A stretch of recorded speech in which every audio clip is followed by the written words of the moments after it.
भोला बालक ने क्रूर डाकू के कठोर हृदय में कोमल भावना जगा दी। इस वाक्य में कितने विशेष्य हैं? तो इसमें 4 विशेष्य हैं। बालक की विशेषता भोला है, ठीक है। डाकू की विशेषता क्रूर है। हृदय की विशेषता कठोर है। और डाकू के कठोर हृदय में कोमल भावना की विशेषता कोमल हो गई है जगह। तो इसमें कितने विशेष हैं? 4 विशेष हैं। 4 विशेष कौन कौन से हैं? जो बालक है वो एक विशेष है। दूसरा देखिए डाकू है, डाकू विशेष है।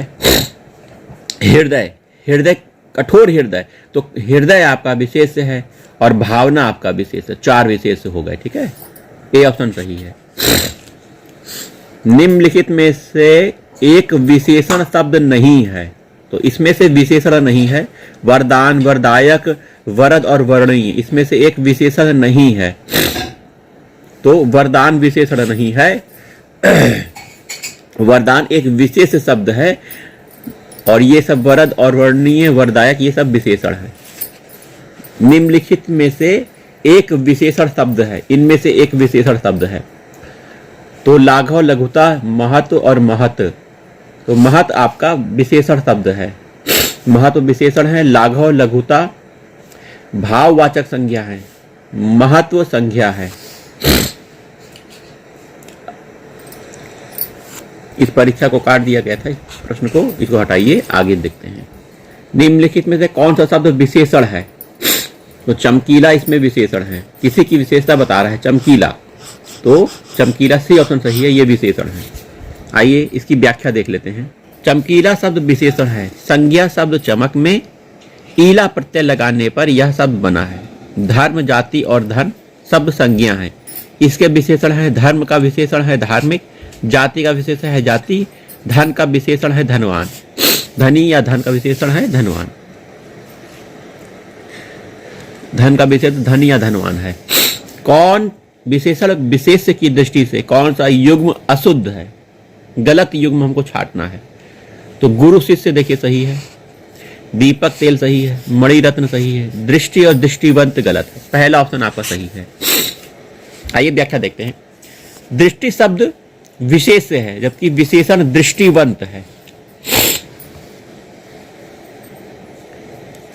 सभी विकल्पों में विशेष्य का प्रयोग किया गया है।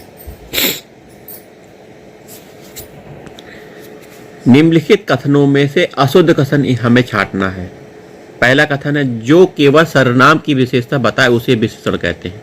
केवल सर्वनाम नहीं, केवल जो संज्ञा और सर्वनाम की विशेषता बताते हैं उसे विशेषण कहते हैं। यही वाक्य अशुद्ध है, इसकी ए अशुद्ध है। दूसरा है, विशेषण द्वारा जिस शब्द की विशेषता प्रकट हो उसे विशेष्य कहते हैं। बिल्कुल सही। जिस विशेषण के द्वारा किसी संज्ञा सर्वनाम के गुण प्रकट हो गुणवाचक विशेषण होता है।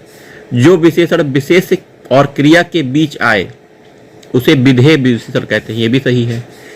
तो ए ऑप्शन आपका उत्तर होगा।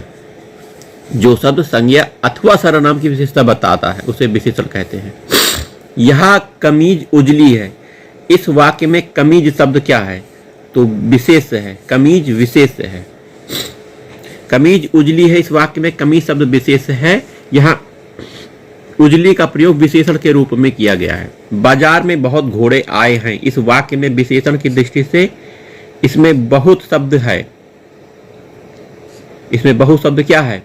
तो बहुत शब्द आपका अनिश्चित परिमाणवाचक विशेषण है। बहु शब्द क्या है? अनिश्चित परिमाणवाचक विशेषण है।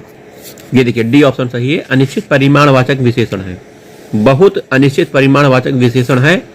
जिन विशेषण शब्दों से वस्तु की अनिश्चित मात्रा का ज्ञान होता है वहां अनिश्चित परिमाणवाचक विशेषण होता है। धुंधला शब्द में विशेषण है, गुणवाचक विशेषण है। धुंधला शब्द में गुणवाचक विशेषण है। संख्यावाचक विशेषण संख्या से संबंधित होता है, जैसे 1, 2, 3, दूना, तिगुना। सार्वनामिक विशेषण है, सार्वनामिक विशेषण यह वह और ऐसा वैसा। ठीक है।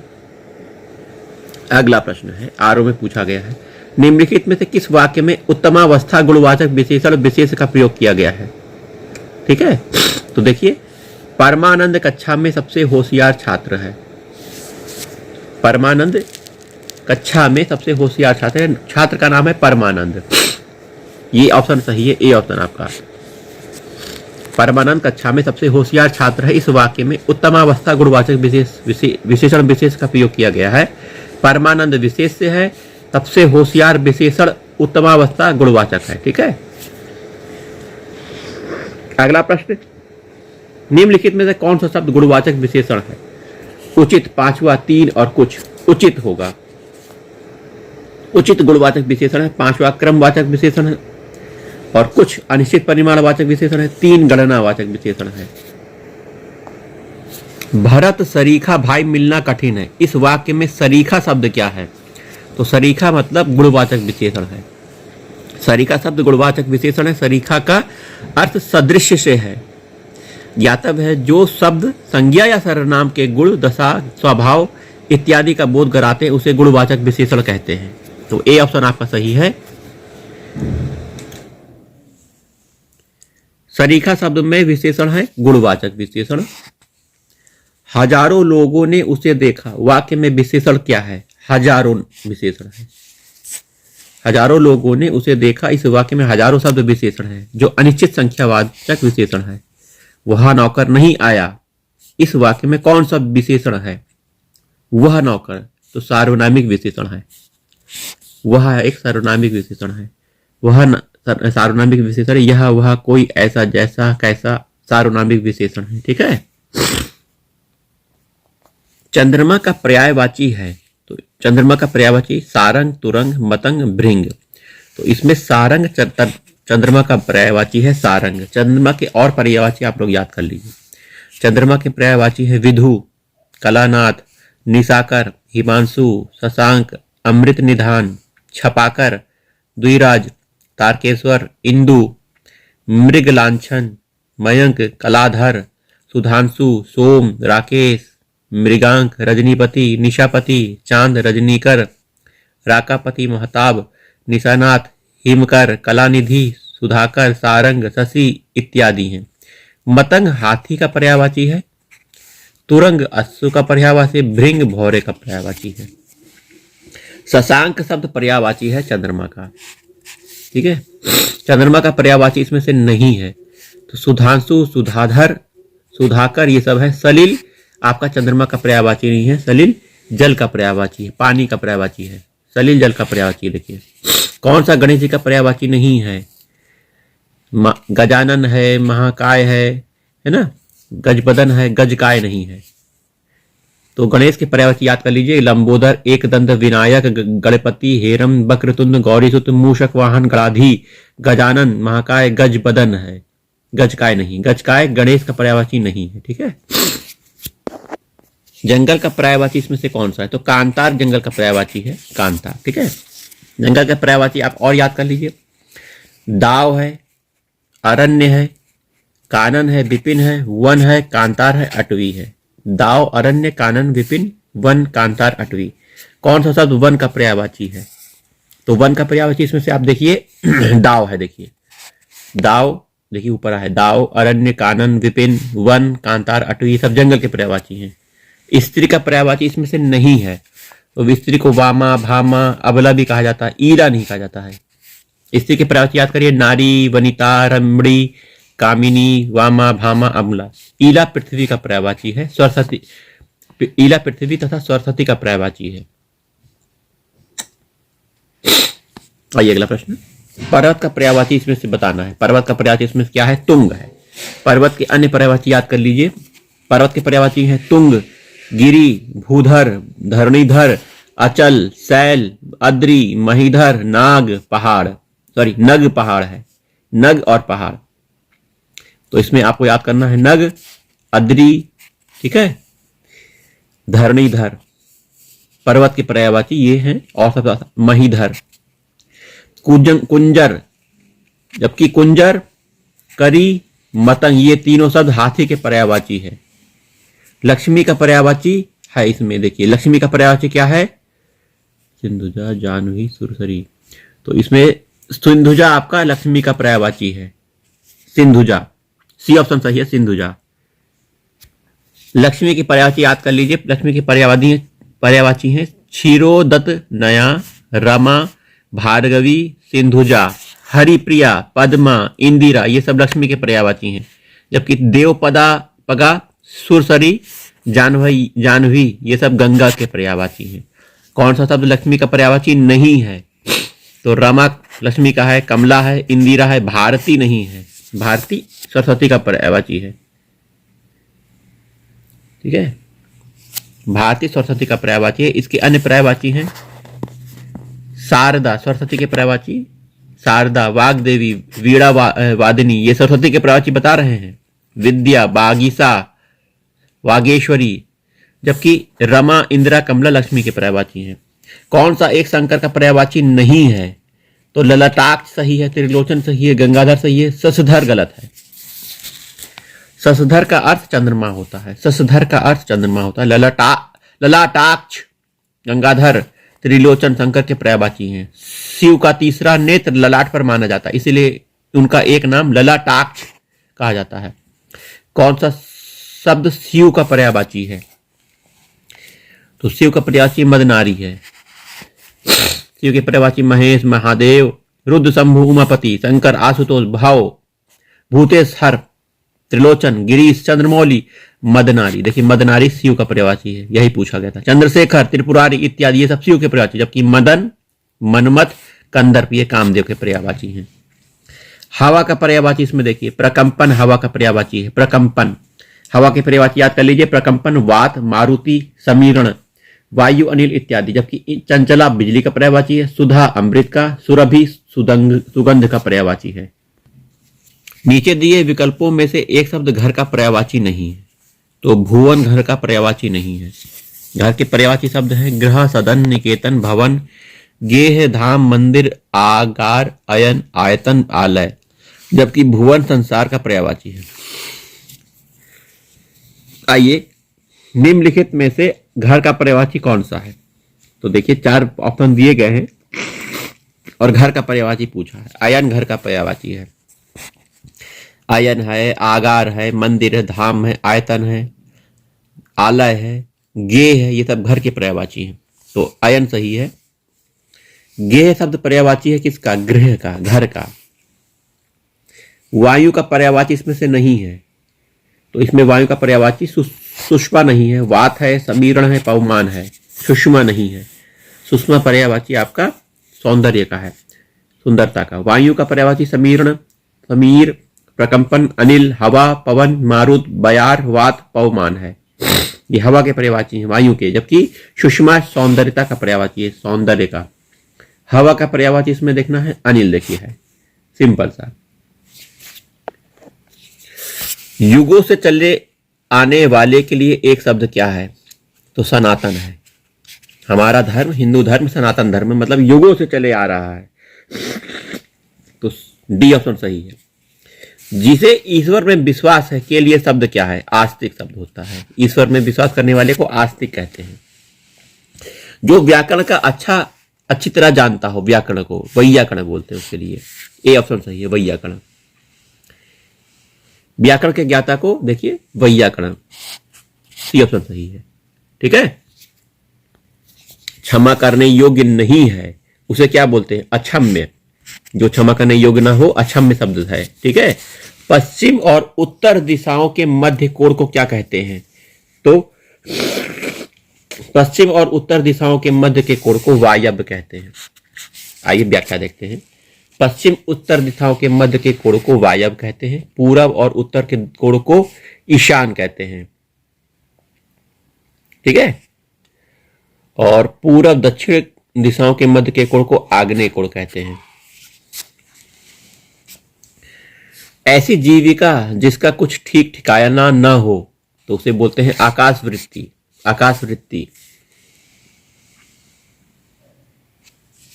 अनिश्चित जीविका के लिए आकाश वृत्ति, फिर से वही शब्द है, अनिश्चित जीविका भी बोल सकते हैं उसको। अगला प्रश्न है जिस पर हमला न किया गया हो, तो उस वाक्यांश के लिए एक शब्द कौन सा है? अनाक्रांत। अनाक्रांत, जिस पर हमला न किया गया, अनाक्रांत। जिस पर आक्रमण हो तो आक्रांत, जिस पर आक्रमण हो उसको आक्रांत, जिस पर आक्रमण न हो, न किया जा सके, अनाक्रांत। जो जीता ना जा सके उसे अजेय, जिस पर मुकदमा चलाया गया हो अभियुक्त उसे अभियुक्त कहते हैं। बहुत मंद गति से कार्य करता है मंथर, बहुत मंद गति से कार्य करता है उसे मंथर कहते हैं। हर काम में बहुत देर लगाने वाले को दीर्घसूत्री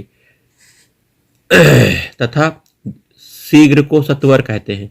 17 अक्षरों के विणवत का नाम मंदा कांत्रा कहते हैं। उचित अनुचित का ज्ञान रखने वाला वाक्यांश के लिए शब्द कौन सा है? विवेकी। उचित अनुचित का ज्ञान रखने वाला विवेकी, उचित अनुचित का ज्ञान रखने वाला विवेकी कहलाता है।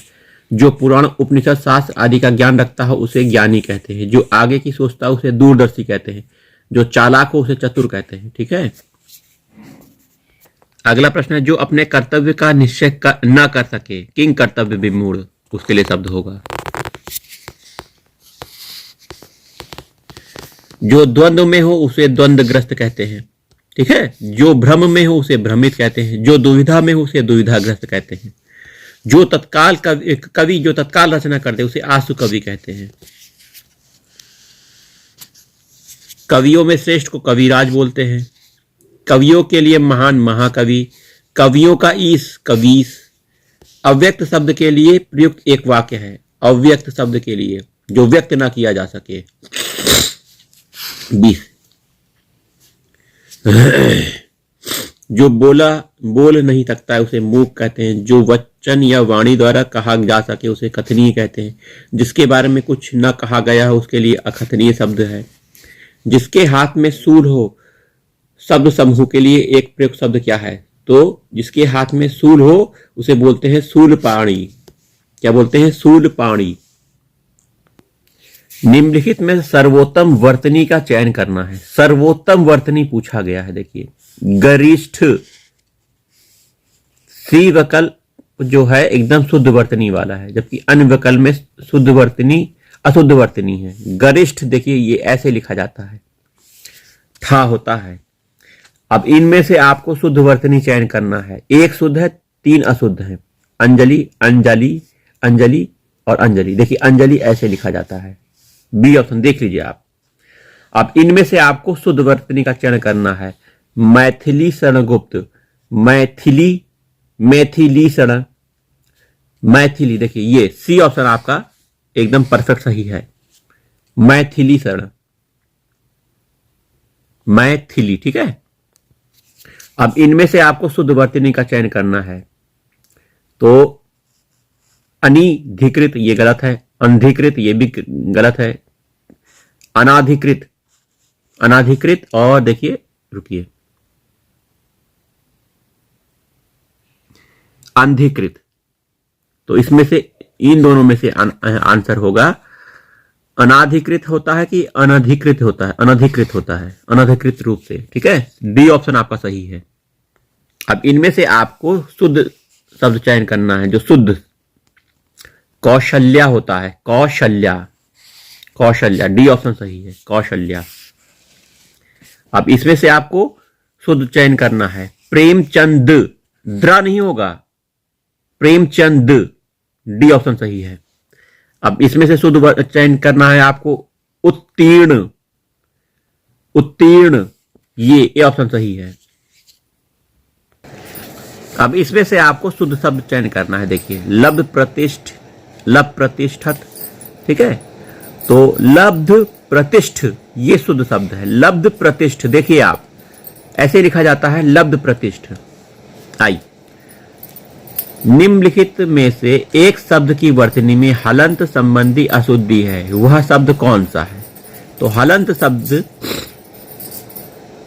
देखिए श्रीयुत, ये हलंत शब्द यहां पे नहीं लगेगा। श्रीमान सही है, सम्राट सही है, परिषद सही है, जबकि ये आपका आंसर हलंत शब्द की अशुद्धि श्रीयुत में है।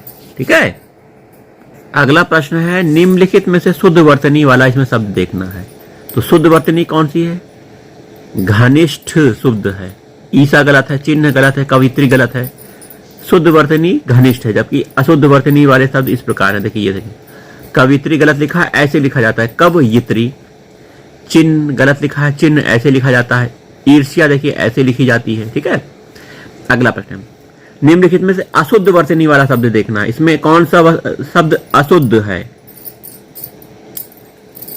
तो महत्व आपका गलत है और सब सही है। निसंदेह सही, उज्जवल सही है, निसंकोच सही है, महत्व गलत है। महत्व अशुद्ध वर्तनी वाला है।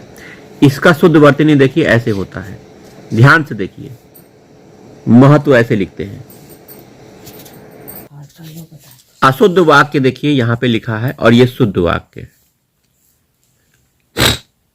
तो अशुद्ध वाक्य ये है, शुद्ध वाक्य नीचे वाला है। अशुद्ध वाक्य में क्या गड़बड़ी है देखिए, आपको केवल देखना है, पढ़ना नहीं है। आईएएस मेंस में पूछा गया 2020 का प्रश्न है। आकाश में बादल मंडरा रही है, गलत है, रहे होगा। तो यही देखिए गलती हो गई है। आकाश में बादल मंडरा रहे हैं। बादल शब्द एक वचन बहुवचन में समान होता है। यहां बादल पुल्लिंग है, अतः पुल्लिंग तथा बहुवचन में होगी, क्रिया पुल्लिंग बहुवचन में होगी। शायद आज वर्षा अवश्य होगी। तो देखिए 2 बार शायद हो गया, संभावना कर ली गई, मतलब शायद और अवश्य। तो इसमें शुद्ध वाक्य कौन सा बनेगा? ये अशुद्ध वाक्य अभी हमने पढ़ा, आईएएस का प्रश्न है 2019 का। तो शायद आज वर्षा होगी, तो शुद्ध वाक्य होगा शायद आज वर्षा होगी। अशुद्ध ऊपर है। आइए आगे देखते हैं। मुझे एक पानी का गिलास चाहिए, ये अशुद्ध वाक्य है। मुझे एक पानी का गिलास चाहिए, जबकि शुद्ध वाक्य होगा मुझे पानी का एक गिलास चाहिए। ठीक है। अशुद्ध वाक्य देखिए मैं पढ़ रहा हूं, मैंने खाना खाना है, तो ये गलत है। मुझे खाना खाना है ये सही है। भाइयों बहनों, अगला प्रश्न, मोहन और शीला बाजार जा रही हैं, ये अशुद्ध वाक्य है। तो मोहन और शीला बाजार जा रहे हैं होगा। अगला प्रश्न है, जुलूस में सैकड़ों हाथियां शामिल थे, तो जुलूस में सैकड़ों हाथी शामिल थे होगा। सैकड़ों हाथी, सैकड़ों अपने आप में बहुवचन हो गया है, तो हाथियां क्यों लगाएं? ठीक है। आप अपना काम स्वयं कर लो, तो आप अपना काम स्वयं करो। आप अपना काम स्वयं कर लो ये गलत है, अपना काम स्वयं कर लो ये सही वाक्य है। मुझे भगवान पर आत्मविश्वास है, गलत, मुझे भगवान पर विश्वास है। आइए ध्यान से देखिए, अशुद्ध वाक्य है, इस गीत की 2-4 लड़ियां सुना दो। शुद्ध वाक्य होगा इस गीत की 2-4 कड़ियां सुना दो।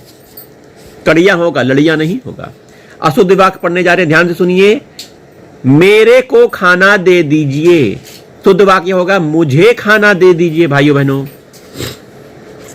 अगला अशुद्ध वाक्य है, वे इस जिले के धनी व्यक्ति है लिखा है, बिंदी नहीं है। भाइयों बहनों, जूम कर रहे हैं, बिंदी नहीं है। वे इस जिले के धनी व्यक्ति है, शुद्ध वाक्य होगा वे इस जिले के धनी हैं। ठीक है। उन्होंने हाथ जोड़ा, उसने हाथ जोड़ा, शुद्ध वाक्य होगा उसने हाथ जोड़ा। सहयोगी का सर्वथा उपर्युक्त विपरीतार्थक शब्द विलोम शब्द क्या होगा? सहयोगी का विपरीत शब्द होगा प्रतिद्वंदी, प्रतिरोधी, प्रतिकूल, प्रतियोगी होगा। सहयोगी का प्रतियोगी, सहयोगी का उपयुक्त विपरीतार्थक शब्द होगा प्रतियोगी। आइए अगला प्रश्न आपके सामने, प्रतिकूल का विलोम अनुकूल होता है। दृश्य का विलोम अदृश्य। क्षणिक का सही विलोम क्या है? क्षणिक। और शाश्वत होगा विलोम, क्षणिक का शाश्वत। असीम का विलोम ससीम होगा। निद्रा का विलोम क्या होगा? अनिद्रा। भाइयों बहनों, निद्रा का विलोम अनिद्रा। शयन निद्रा का समानार्थी है। मूर्छित और मौन अलग अलग शब्द प्रकट करते हैं। अगला प्रश्न है, तेजस्वी का विलोम है।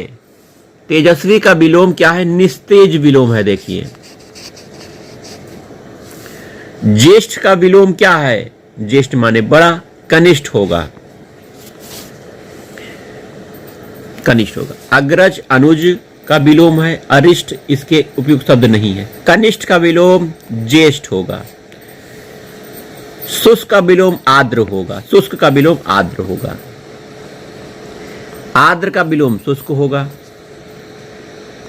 आर्द्र का विलोम अनाद्र, देखिए लिखा हुआ है, शुष्क नहीं। आर्द्र का विलोम अनाद्र, इसका विलोम शुष्क भी होता है। श्रोता का विलोम वक्ता, श्रोता का विलोम उत्थान का विलोम पतन,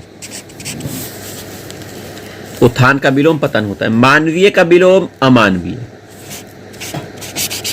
मानवीय का विलोम अमानवीय। चेतन का विलोम अचेतन। भाइयों बहनों, आकर्षण का विलोम विकर्षण, आकर्षण का विलोम विकर्षण। उपमान का विलोम उपमेय, उपमान का विलोम उपमेय। अनुनासिक का विलोम निर्नुनासिक, निर्नुनासिक। अनुनासिक का विलोम निर्नुनासिक होता है। ऐतिहासिक का विलोम अनैतिहासिक। पुरस्कार का विलोम दंड। आशीर्वाद का विलोम अभिशाप। कोप का विलोम कृपा। मग्न का विलोम दुखी, मग्न का विलोम दुखी होता है। प्रसन्न तथा खुश मग्न के पर्यायवाची है। उपमेय का विलोम सर्वथा उपयुक्त विपरीतार्थक शब्द देखना है। उपमेय का अनुपमेय। कीर्ति का विलोम अपकीर्ति। अंतर्द्वंद का विलोम क्या है? बहिर्द्वंद। द्वंद का विलोम निर्द्वंद। आध्यात्मिक का विलोम सांसारिक। व्यष्टि का विलोम समष्टि। संन्यास का विलोम ग्राहस्थ्य। संन्यास का विलोम ग्राहस्थ्य। संन्यास का विलोम ग्राहस्थ्य है। सन्यासी का विलोम गृहस्थ है। सन्यासी का विलोम गृहस्थ है। सन्यास का विलोम ग्राहस्थ्य है। भोगी या संग्रही का विलोम त्यागी है। अपव्यय का विलोम मितव्यय है। अपव्यय का मितव्यय। अल्पज्ञ का विलोम बहुज्ञ। अल्पज्ञ का विलोम बहुज्ञ। उत्कृष्ट का विलोम निकृष्ट। उद्धत का विलोम विनीत। उद्धत का विलोम विनीत। पृथक का विलोम संलग्न है। उद्धत का विलोम विनय। विनीत कहा गया, विनीत और विनम्र भी होता है। अनुदार का विलोम उदार। विनत का विलोम उद्धत।